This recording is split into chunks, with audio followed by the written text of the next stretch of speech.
dua, tiga.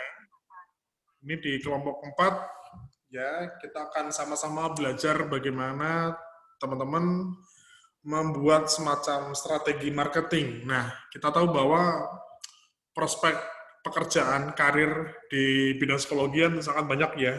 Dan teman-teman next kalau misalnya sudah lulus itu bisa kerja di bagian pemasaran, bisa kerja di bagian marketing atau produksi bahkan.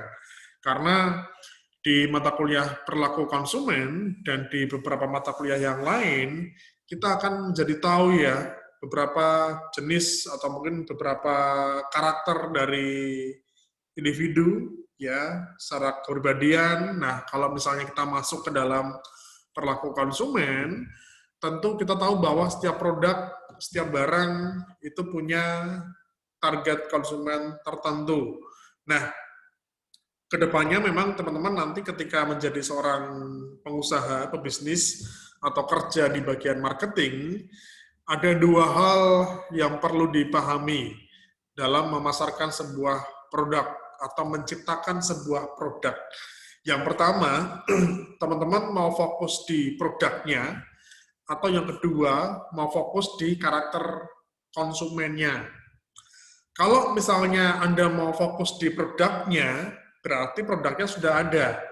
Anda tinggal mencari orang, mencari konsumen yang suka dan minat terhadap produk Anda.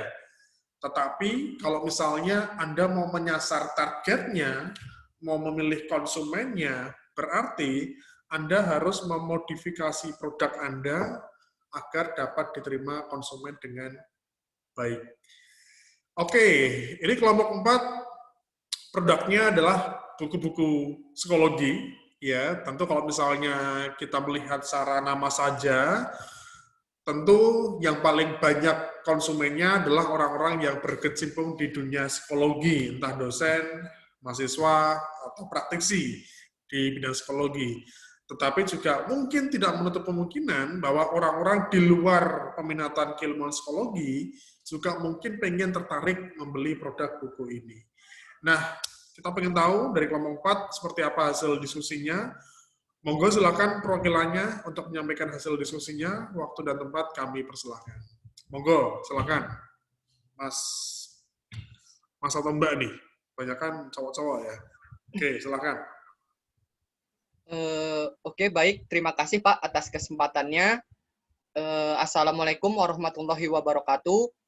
Sebelumnya perkenalkan kami dari kelompok 4. Di sini kami akan mempresentasikan hasil kinerja kelompok kami.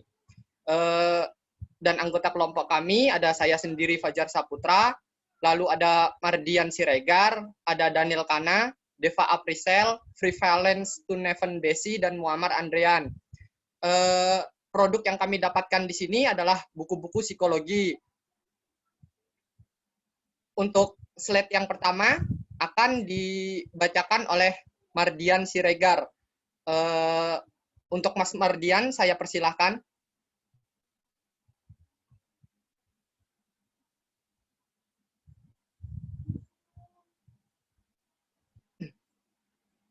Halo Mas Mardian.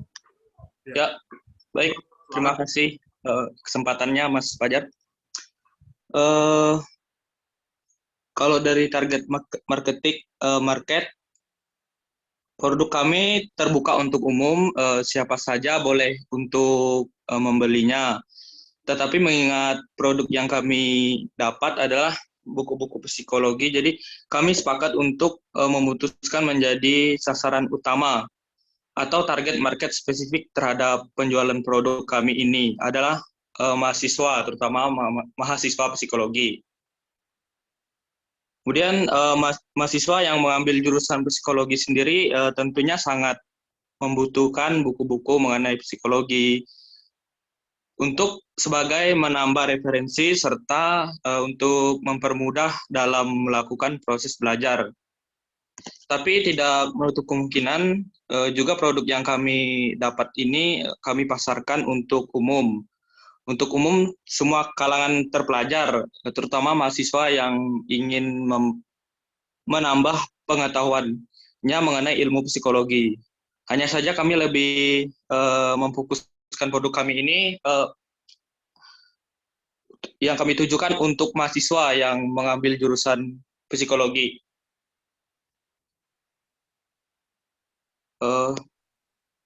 Slide berikutnya, Mas Fajar. Oke, untuk slide selanjutnya, metode pemasaran masih dibaca. Oke,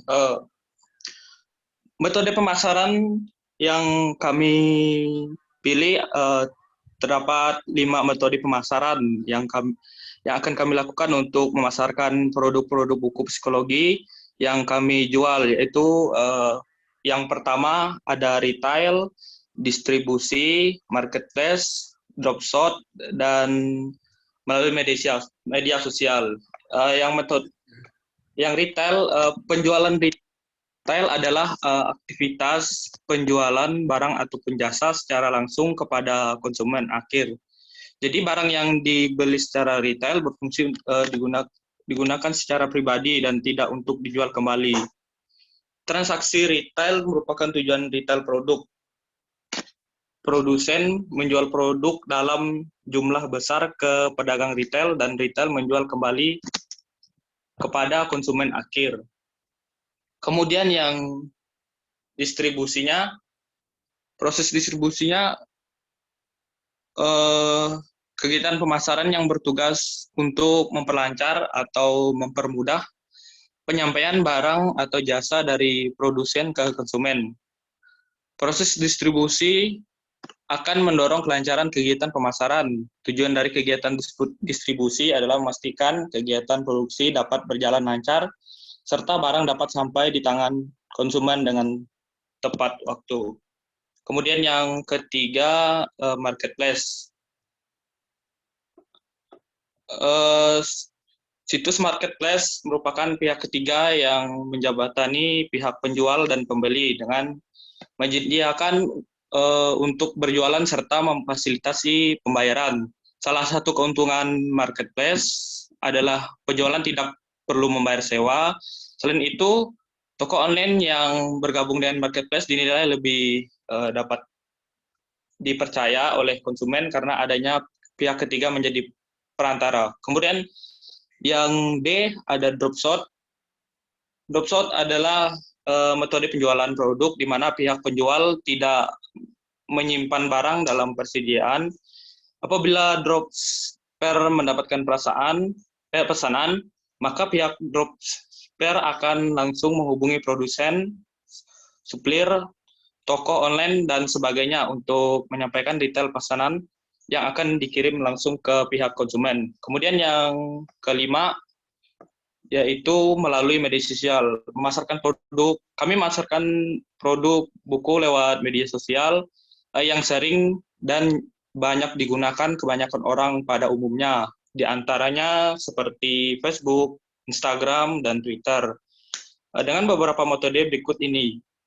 Cara pemasarannya dengan berupa 2 metode, yaitu dengan cara rutin mengunggah post produk buku-buku psikologi, baik produk lama maupun produk baru. Kemudian yang kedua, membuat konten yang seru dan kreatif seperti gambar dan video terkait produk buku-buku psikologi yang akan kita pasarkan. Konten yang dibuat tersebut sebisa mungkin singkat dan padat namun menarik, agar pengguna media sosial tak merasa malas untuk membacanya dan melihatnya. Berdasarkan kelima metode tadi, 5 metode pemasaran yang akan kami lakukan untuk memasarkan produk buku-buku psikologi tersebut, kami akan lebih memfokuskan pada metode pemasaran marketplace serta melalui media sosial dikarenakan zaman yang sudah sangat modern dan canggih seperti saat ini, hampir semua kalangan selalu memiliki gadget yang super canggih serta sangat aktif sekali menggunakan sosial media, terutama pada kalangan mahasiswa.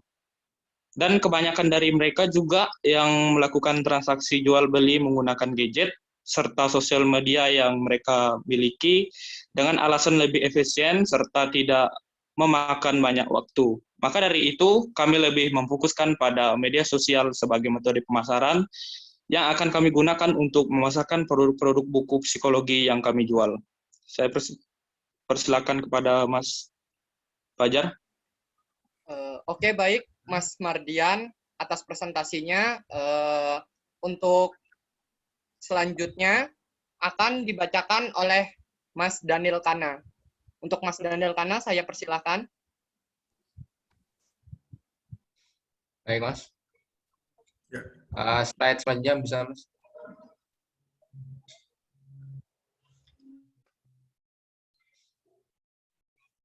Sebelum.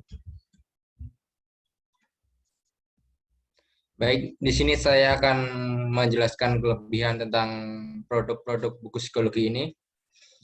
Yang pertama yaitu buku-buku ini berisi teori-teori dari para ahli psikologi, sehingga para mahasiswa psikologi maupun orang awam bisa menambah referensi sebagai tambahan ilmu pengetahuannya. Yang kedua, buku-buku ini mempunyai sampul yang menarik, sehingga bisa menarik perhatian para calon pembeli. Yang ketiga, buku-buku ini juga dikarang oleh penulis yang terkenal. Selanjutnya, yang keempat, buku-buku ini sudah diterjemahkan ke dalam bahasa Indonesia, sehingga bagi pembeli yang mungkin kesulitan untuk berbahasa asing akan terbantu dengan terjemahan bahasa Indonesia. Yang terakhir, buku-buku ini merupakan buku yang bestseller, sehingga bisa dipastikan bahwa isi buku ini sangat terstruktur sehingga mudah dipahami oleh pembeli. Baik, Mas, sekian penjelasan dari saya. Untuk slide selanjutnya akan dibacakan oleh Mas Muammar Andrean. Oke, Mas Muammar, monggo. Terima kasih. Kepada Mas Muammar, saya persilahkan. Saya akan membacakan kelebihan metode pemasaran. Kami lebih cenderung memfokuskan dua metode pemasaran yang kami gunakan untuk memasarkan produk buku-buku psikologi ini, yaitu metode marketplace serta melalui media sosial. Karena kami menganggap kedua metode pemasaran tersebut memiliki keunggulan serta kelebihan yang cukup potensial serta signifikan untuk memasarkan produk buku-buku psikologi yang ingin kami pasarkan. Dalam metode marketplace ini, untuk produk akan kita jual akan lebih mudah ditemukan oleh pembeli dan jangkauan pemasarannya pun bisa lebih luas karena sudah menggunakan sistem online. Apalagi di saat pandemi ini, rata-rata banyak yang menggunakan sistem online. Dan dengan enggan memanfaatkan marketplace ini, pembeli akan lebih percaya dan aman saat melakukan transaksi. Sedangkan dalam melalui media sosial memiliki kelebihan yakni jangkauan koneksi dapat ke seluruh dunia, mempertemukan orang-orang dengan ketertarikan yang sama, serta keuntungan yang sangat signifikan dengan menggunakan metode pemasaran. Melalui media sosial ini yaitu dapat menjangkau target pasar dan peningkatan sirkulasi dalam hal penjual produk buku-buku psikologi ini.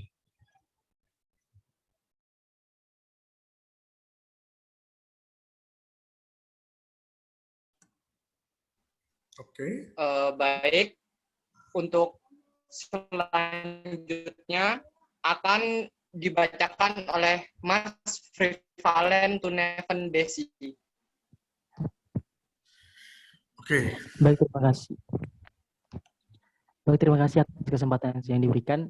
Saya akan membacakan beberapa kekurangan dari produk dari penjualan buku-buku psikologi. Dari hasil diskusi kami didapatkan dua macam kekurangan produk. Yang pertama itu jangkauan target market yang tidak terlalu minta maaf. Yang pertama, jangkauan target market yang tidak terlalu luas karena merupakan buku-buku psikologi. Otomatis target pemasarannya hanya tertuju kepada orang-orang yang berkutat dengan dalam bidang psikologi saja. Yang kedua, kualitas buku yang rendah. Banyaknya kemudahan dalam membuat dan menjual buku-buku. Buat semua orang bisa ikut berpartisipasi. Banyak orang-orang akan berlomba-lomba dan merasa sebagai penulis buku. Akibatnya banyak buku-buku yang mempunyai kualitas yang pas-pasan, bahkan memiliki kualitas yang rendah. Sekian, terima kasih. Oke, baik. Terima kasih kepada Mas Alan. Untuk yang terakhir akan dibacakan oleh Mbak Deva Aprisel.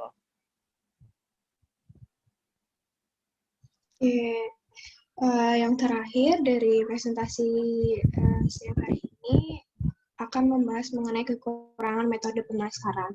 Nah, untuk memasarkan produk buku-buku psikologi ini, kami memilih memfokuskan untuk menggunakan dua metode, yaitu metode pemasaran marketplace serta melalui media sosial.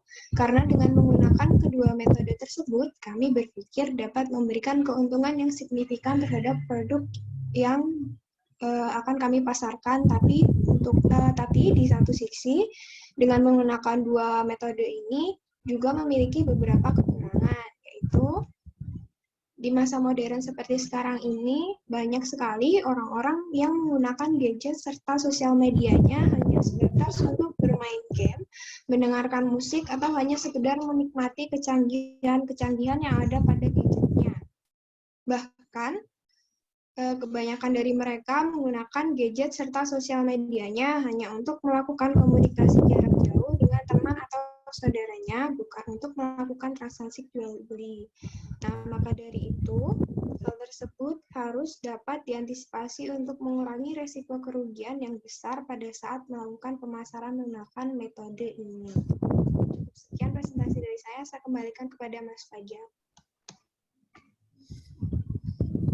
Oke, baik, kepada Mbak Deva Aprisel, mungkin hanya itu saja yang dapat kami presentasikan. Kurang lebihnya kami mohon maaf. Wassalamualaikum warahmatullahi wabarakatuh. Waalaikumsalam warahmatullahi wabarakatuh.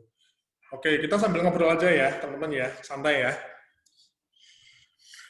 Oke, ini kebanyakan angkatan berapa ya? 2019 atau 2018 di sini? 18, Pak. 18, Pak. Ada yang 19 nggak?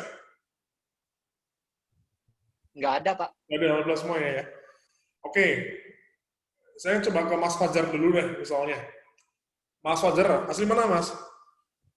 Saya asli Bekasi, Pak. Oh, Bekasi. Bekasinya mana kamu? Cikarang, Pak. Oh, Cikarang, Bekasi Timur. Ya. Saya punya kantor dulu, Mas, di Japabeka, Mas. Saya 3 tahun di Jakarta. Deket, Pak, itu. Iya. Beberapa kali ke Bekasi, sering tugas juga di sana. Oke, Mas Fajar, saya pengen tahu Mas Fajar dulu ya. Mas Fajar, kamu selama kuliah, dari awal masuk semester 1 sampai ke, berapa ini ya, semester 6 berarti ya, Fajar ya? Iya, Pak. Semester 6, Pak. Sudah beli berapa buku psikologi, Mas? Kalau saya itu 10-an lebih kayaknya, Pak. Uang lebih? Iya, Pak. Uang banyak loh, lumayan loh. Oh ya, Iya, Pak. sorry, PPT-nya bisa di-close dulu aja, biar nggak terlalu berat ya. PPT-nya bisa biar nggak terlalu berat. Oke, 10 buku. Terakhir buku yang dibeli apa, Mas? Terakhir, kalau nggak salah, buku yang tentang psikologi kognitif, Pak. Psikologi kognitif. Saya pengen tahu, Mas Fajar. Mas, beli buku kenapa, Mas? Alasannya, Mas? Kenapa, Pak? Beli buku alasannya apa? Alasannya ya, yang pertama untuk menambah referensi, Pak. Karena juga kan, ketika dikasih tugas sama dosen tuh, ada yang memang mengharuskan mencarinya di buku tersebut, Pak. Kenapa kok Anda harus beli? Kok nggak pinjem, kok nggak coba cek di internet aja misalnya? Kok harus beli, kenapa? Kalau pinjem itu kan hanya sebatas saja, Pak. Tapi kalau semisal kita punya kan, suatu saat kita masih bisa memakainya, Pak. Dan bisa digunakan, bisa digunakan turun-temurun. Semisal nanti kan saya sudah memiliki anak saya mungkin, ya mana tahu kan bisa masuk psikologi juga, mungkin akan kepake gitu, Pak. Oke. Saya coba ke Mardian deh. Mardian, siang. Ya, Pak. Asli mana, Mardian? Saya aslinya Kalimantan Barat, Pak. Kalimantan Barat. Tapi orang Batak ya? Iya, kalau bapak aja yang orang Batak, kalau ibu Dayak. Kamu kalbarnya mana? Pontianak? Kal- em, Ngawang? saya udah di kabupatennya, Pak. Di mana? Kalbarnya di Kabupaten Sanggau. Oh, Sanggau. Ya. Berapa jam? Nah, dari Pontianak. Kalau dari Pontianak sekitar 3 jam lebih, Pak, perjalanan dari darat. 3 jam. Jalan Iya. udah bagus, Mas. Iya, Pak, kenapa? Jalan udah bagus di sana. Jalan Jalan udah, kalau jalan antara kabupaten sih udah bagus, Pak. udah bagus ya. Ya. Oke, Mas Mardian. Sudah berapa buku psikologi yang kamu beli selama jadi mahasiswa? Saya baru berapa ya? 1, 2, 3, 4. Ada 4 buku doang, Pak. 4 buku. Oke, dari 4 buku itu, kamu tahu nggak yang paling mahal bukunya apa, Mas? Buku apa, Mas? Yang paling mahal, wah saya lupa, Pak. Terakhir beli buku itu semester 3. Semester 3, semester lalu berarti ya? Udah Iya, iya. lama banget berarti ya? 2019 pertengahan berarti yang beli terakhir dulu. Iya. Oke. Ya, teman-teman, buku ini kan sebenarnya sesuatu hal yang memang dibutuhkan buat kita, buat mahasiswa. Tapi kenapa ya kok banyak mahasiswa yang kadang malas untuk beli buku itu sendiri ya. Jadi ini kalau misalnya besok ya, kalau misalnya teman-teman pengen jadi seorang penulis atau pengen bikin buku lah misalnya, ini kan konsep untuk membuat buku, kita mungkin bicara dulu di luar psikologi ya. Konsep membuat buku, menerbitkan buku, itu kan seperti Anda bikin musik, bikin lagu. Tentu mungkin sebagian teman-teman di sini pernah ngeband ya, pernah bikin lagu, atau mungkin pernah main gitar misalnya. Nah, ada 2 versi teman-teman ketika Anda mau bikin buku, atau mau menerbitkan sebuah buku, atau membuat sebuah lagu. Pertama, Anda membuat buku itu mengikuti selera konsumen yang ada sekarang. Yang kedua, Anda bikin buku karena itu merupakan idealisme Anda sebagai seorang penulis. Jadi biasanya, ini tergantung dari tujuan masing-masing seorang penulis. Anda mau profit, mau ngejar keuntungan, atau mau benar-benar menjadi seorang penulis yang idealis. Artinya hanya untuk niatan untuk membagi ilmu saja. Kalau memang tujuannya untuk profit, tujuannya untuk apa? Untuk mencari keuntungan sebanyak-banyaknya, berarti dalam membuat sebuah buku dan nantinya memasarkan sebuah buku, itu harus melihat kondisi konsumen, harus melihat selera membaca konsumen.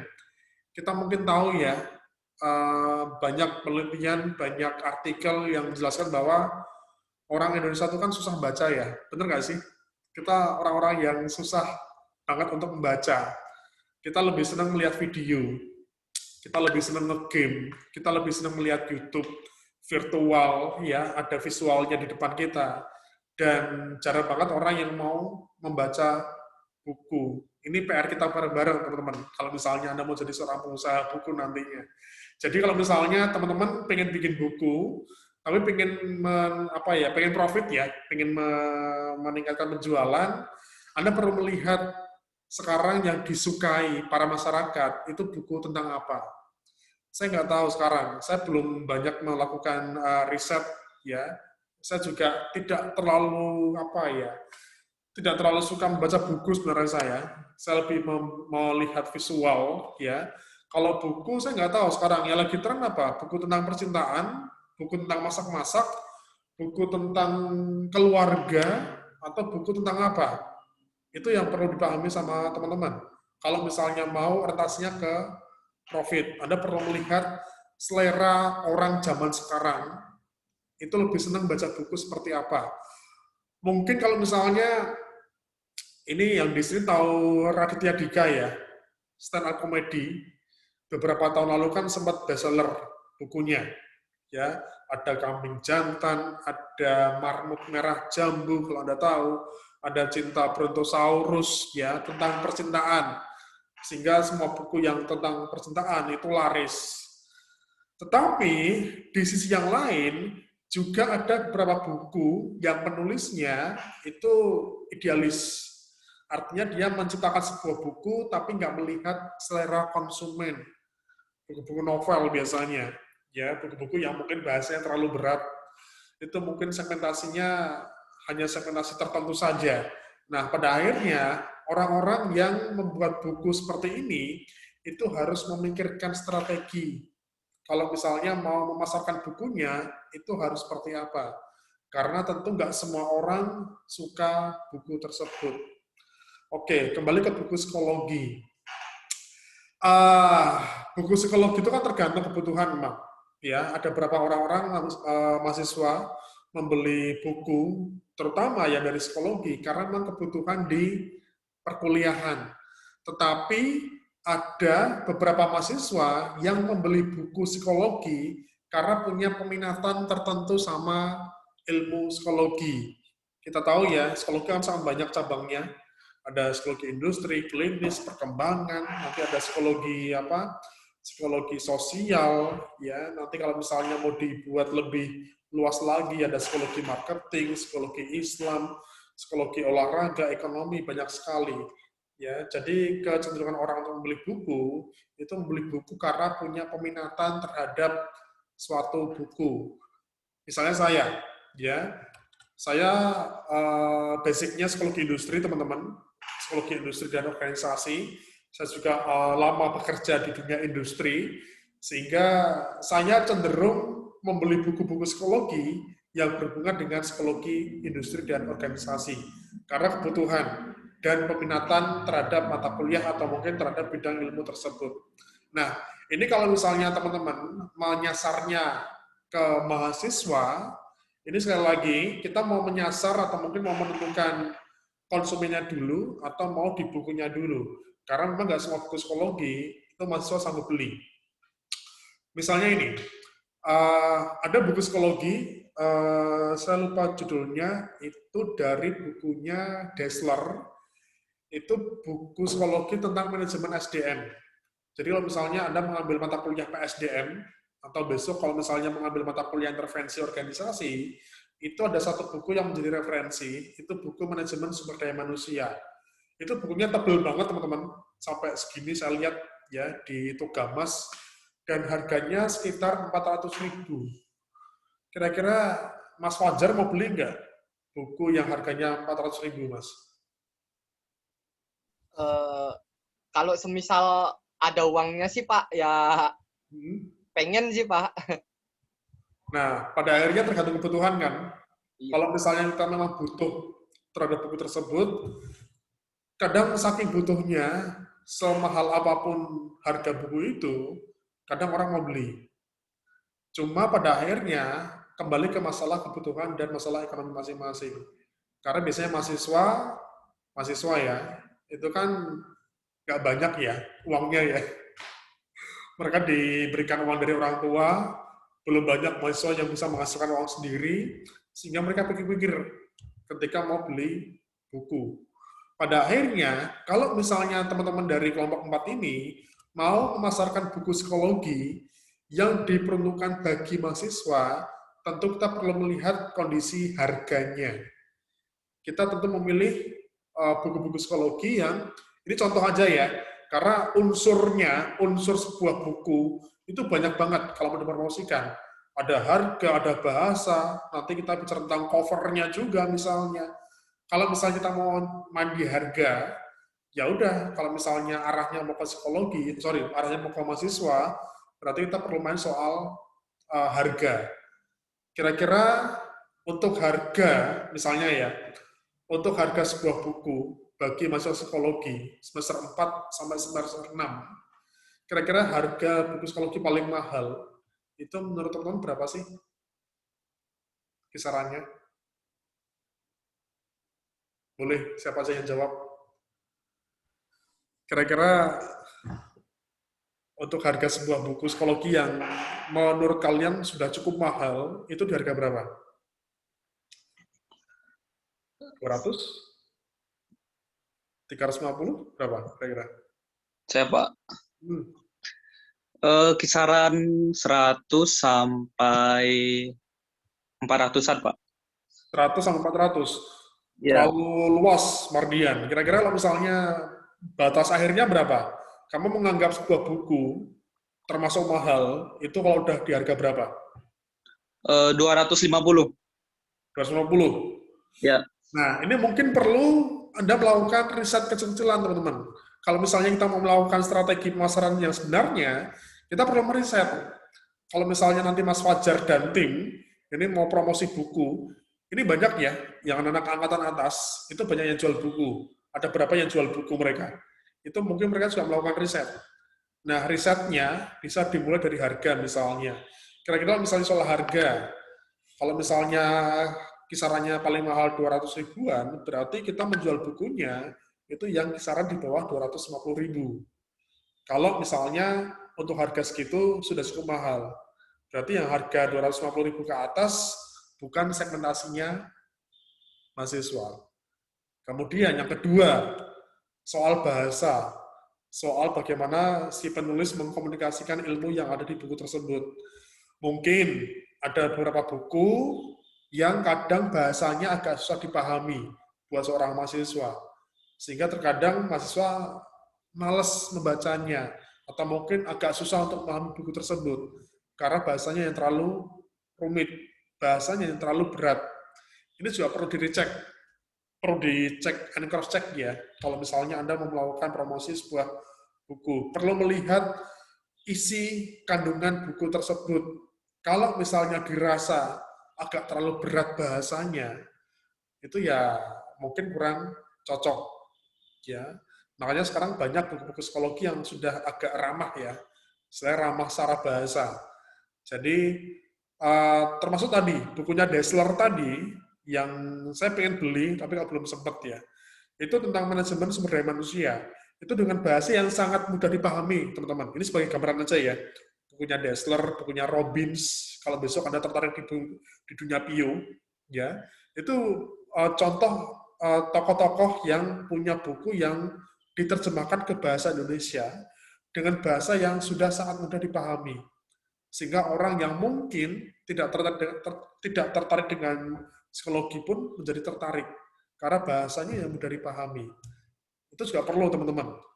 Karena biasanya banyak orang-orang, banyak mahasiswa memilih buku karena bahasanya lebih mudah dipahami. Kemudian yang ketiga, mungkin soal gambar atau cover. Secara nggak langsung, ya, kadang orang-orang di Indonesia, orang-orang kita, itu lebih tertarik beli buku yang covernya bagus ya. Atau beli buku yang banyak gambarnya di dalam bukunya. Jadi itu sebenarnya juga bisa menunjang kita atau bisa meningkatkan animo kita untuk membaca. Memang ada beberapa orang-orang tertentu lebih senang, lebih nyaman kalau misalnya membaca bukunya isinya tulisan semua, kayak novel. Novel itu kan mungkin 100% isinya tulisan semuanya ya. Tapi juga ada beberapa orang-orang yang memang senang sama novel. Tapi nggak banyak biasanya. Nah, makanya teman-teman juga perlu melihat ya bagaimana selera konsumen yang ada terhadap sebuah buku. Jadi teman-teman, mungkin gini, kalau misalnya nanti Anda sasarannya dosen, karena buku untuk dosen dan buku untuk mahasiswa tentu beda ya. Karena dosen mungkin butuh buku-buku yang lebih referensinya lebih dari luar ya. Buku-buku asing biasanya. Karena dari dosen tentu akan memberikan ilmu, akan memberikan wawasan yang itu dari ilmu aslinya, bukan ilmu yang sudah diterjemahkan ke beberapa buku yang ada. Karena kita butuh referensi utama, teman-teman. Jadi misalnya gini, di psikologi, ini buat pemahaman bareng-bareng ya. Di psikologi itu kan ada beberapa ilmu, ada beberapa keilmuan yang memang kita mengambil tokohnya, mengambil referensinya, itu tokoh asli. Misalnya, ada yang tahu teorinya Maslow nggak? Mardian tahu nggak Maslow? Yang 5 hierarki ya, Pak. Oke, tahu ya. Ajar ya. Oke, kalau misalnya apa lagi? Tahu Skinner nggak? Skinner.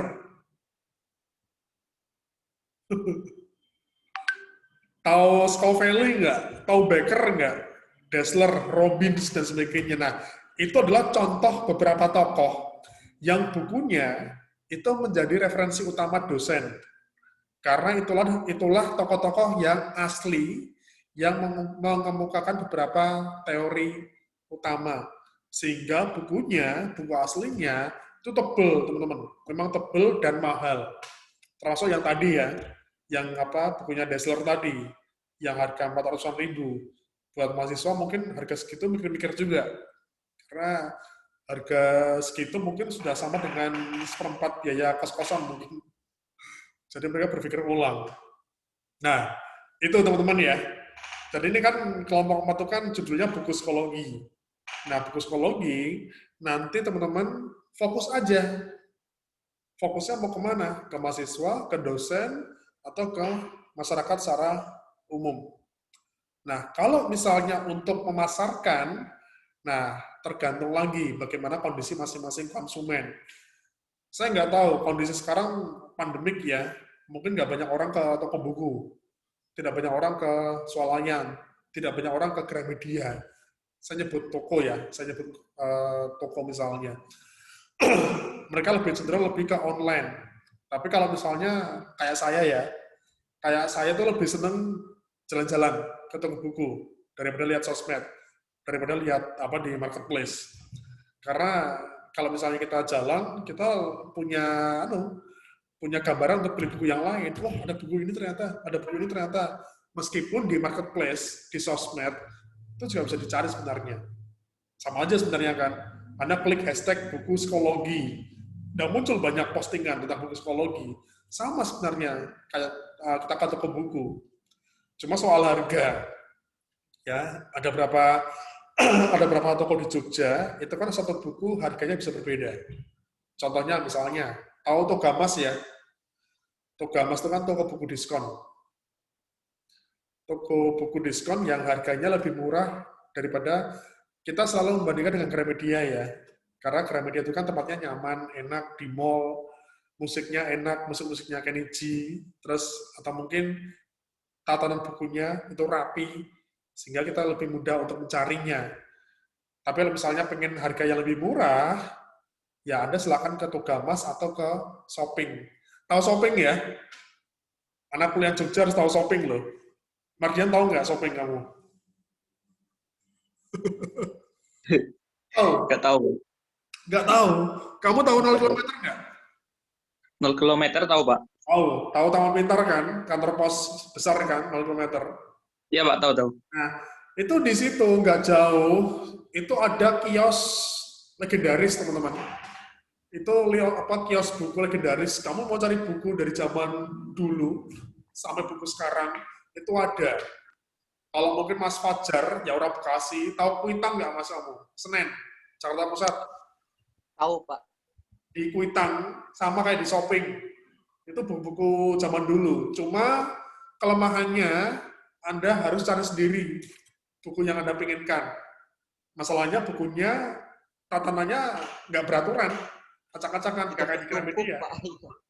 Jadi, mungkin dari penjualnya pun nggak paham. Pak, pengen beli bukunya Pio, bukunya Dassler. Wah, yang mana ya? Karena kalau di shopping, itu memang biasanya buku-buku yang bestseller yang dijual. Artinya dari penjualnya pun nggak susah untuk mencarinya. Tapi misalnya Anda mau cari sendiri, nggak apa-apa. Karena ada beberapa kios, ada beberapa toko, Anda diperbolehkan untuk mencari sendiri. Bongkar-bongkar kardus, bongkar-bongkar rak. Itu bisa seharian di situ. Tapi nek pengen nyaman, ya silakan ke Gramedia. Tapi harganya akan lebih mahal dikit. Atau sosial agensi. Kalau mau lebih murah, ya Togamas. Togamas biasanya segmentasinya buat mahasiswa. Buku-buku yang murah. Buku-buku yang agak lebih mudah dipahami. Tapi di Gramedia, segmentasinya nah ke atas. Jadi buku-buku filsafat, buku-buku yang agak susah dipahami, buku-buku yang bikin ngeblank itu di Gramedia.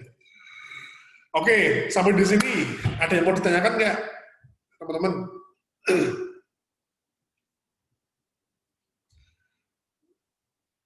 Sudah paham? Kalau dari saya sudah paham. Berarti perlu dirubah ya. Nanti kalau misalnya dirubah sedikit aja, disesuaikan aja. Kalau misalnya mau menyasarnya dipilih salah satu aja nggak apa-apa. Mau mahasiswa, mau masyarakat umum, atau mau dosen segmentasinya. Kalau misalnya mau mahasiswa, berarti pemasaran buku-buku psikologinya harus menyesuaikan kondisi atau karakter sebagai seorang mahasiswa. Mulai dari ekonominya, dari tingkat pendidikannya misalnya, latar belakang kondisinya misalnya, dan cara mencari informasinya. Apakah sosmed, Instagram efektif? Nah, nanti monggo bisa dibahas dengan teman-teman yang lain. Gitu saya kira, teman-teman. Ya, ini kita baru membahas satu jenis produk ya. Nanti kalau misalnya Anda pengen belajar tentang produk yang lain, nanti bisa menyaksikan video-video kelompok yang lainnya. Karena masing-masing kelompok ini kan produknya beda-beda. Jenis produknya beda-beda.